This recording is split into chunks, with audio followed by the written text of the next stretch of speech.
Tunghayan natin ang press briefing ng Pangulong Bongbong Marcos Jr. dyan sa Malacanang. Generally this is by Iran.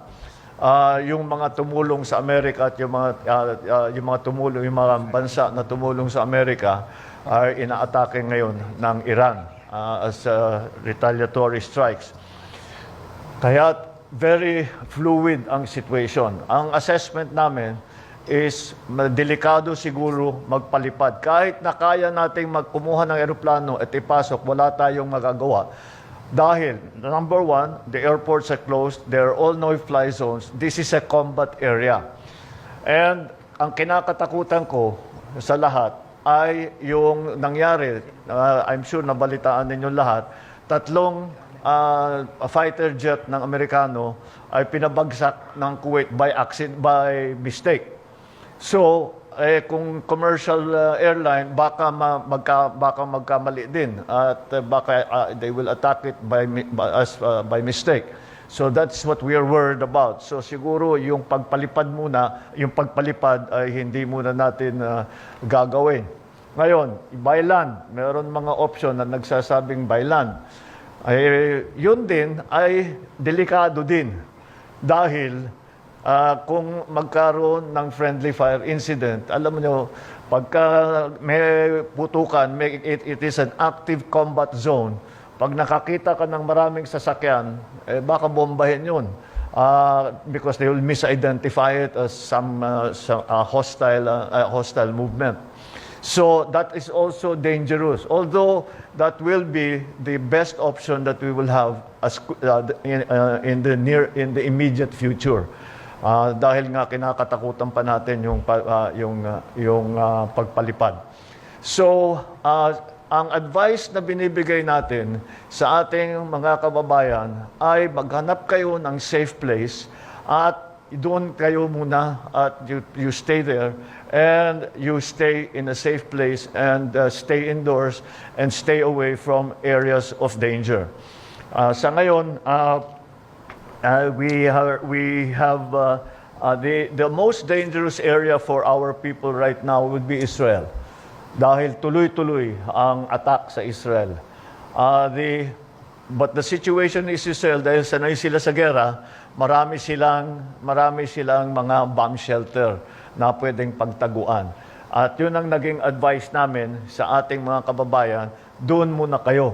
Para maging mas maginhawa para sa kanila, kumuha tayo ng nakipag-usap tayo sa mga iba't ibang hotel na malapit doon sa bomb shelter, na doon sila muna pumunta, doon sila muna, at pagka may air raid alarm, tumakbo muna sila sa bomb shelter. And that is the advice we have given to our nationals in Israel and also our nationals everywhere else. Na if you are in a safe place, kung malayo naman kayo, just stay put and be safe. And we will slowly try to find ways. For those who want to be repatriated, we will find ways to get you out safely. And that is the key thing here.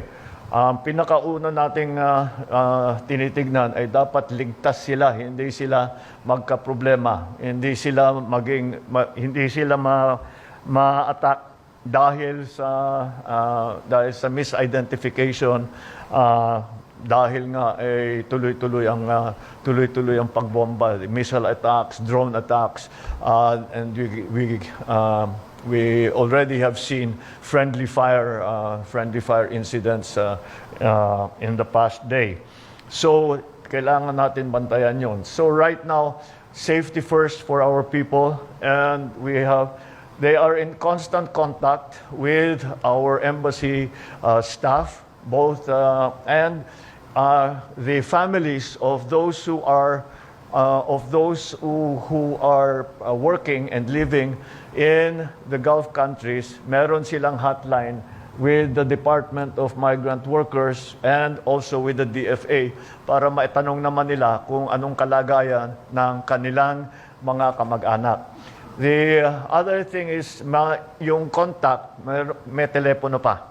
So they can actually call their own people, their relatives or their friends and see if they are okay. And kung kailangan, kung wala silang makontak, yung mga kamag-anak nila ang magsasabi sa atin na delikado yung mga tao natin in this place, pwede niyong puntahan at dalhin ninyo sa safe place. So, in general, that is the situation right now. We are, of course, on 24/7 alert. The embassies and all our foreign posts have given the hotline numbers and all the other modes of contact. But essentially, ang advice natin sa kanila, shelter in place and follow the host government's advice. Yun ang magiging pinakamahalagang impormasyon dito, ay kung anong sabihin ng ating ng mga local authorities. Kaya mabuti naman dahil napakarami nating kababayan doon, marami tayong contact point sa mga gobyerno sa iba't ibang bansa kung saan nandoon ng may OFW na Pilipino. So, ang ginagawa natin, sila ang tinatanong natin. Sila ang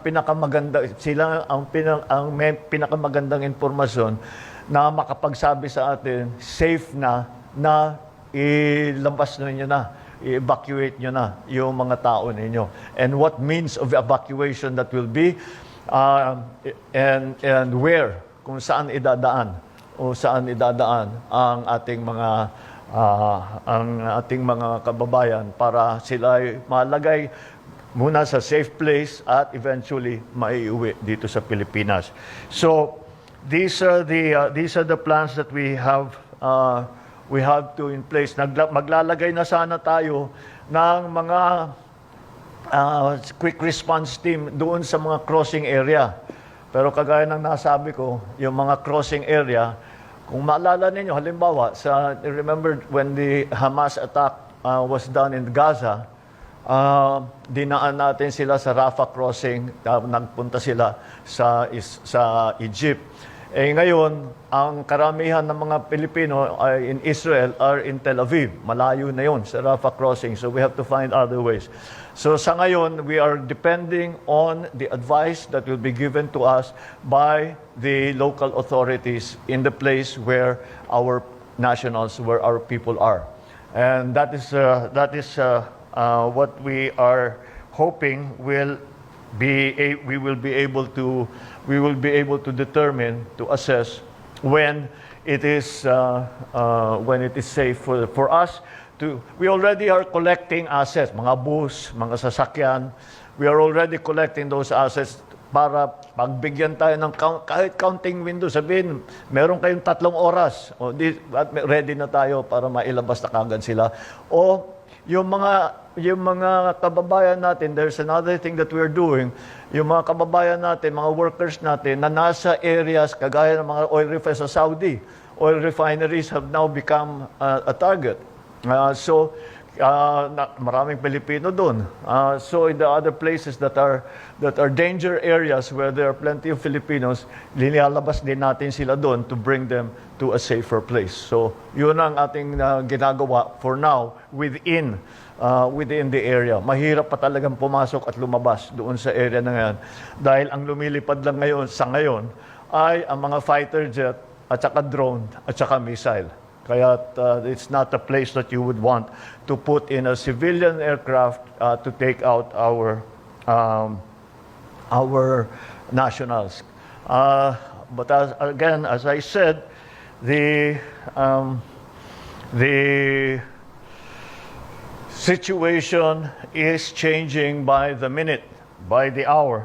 Kaya we just have to be in very good and close contact with the local authorities so that they can give us. But we are also talking to our friends in the United States, our friends in Israel, so that they can give us an idea. Hindi sila magsasabi kung ano yung gagawin nila, pero they can give us advice. Huwag kayong munang papasok dito sa lugar na ito dahil magulo pa dyan. Huwag kayong papasok. O dito, medyo safe na dito, etc. So, lahat ng ating kayang kausapin para magbigay ng impormasyon sa atin, para naman maging safe ang ating mga kababayan ay ating ginagawa.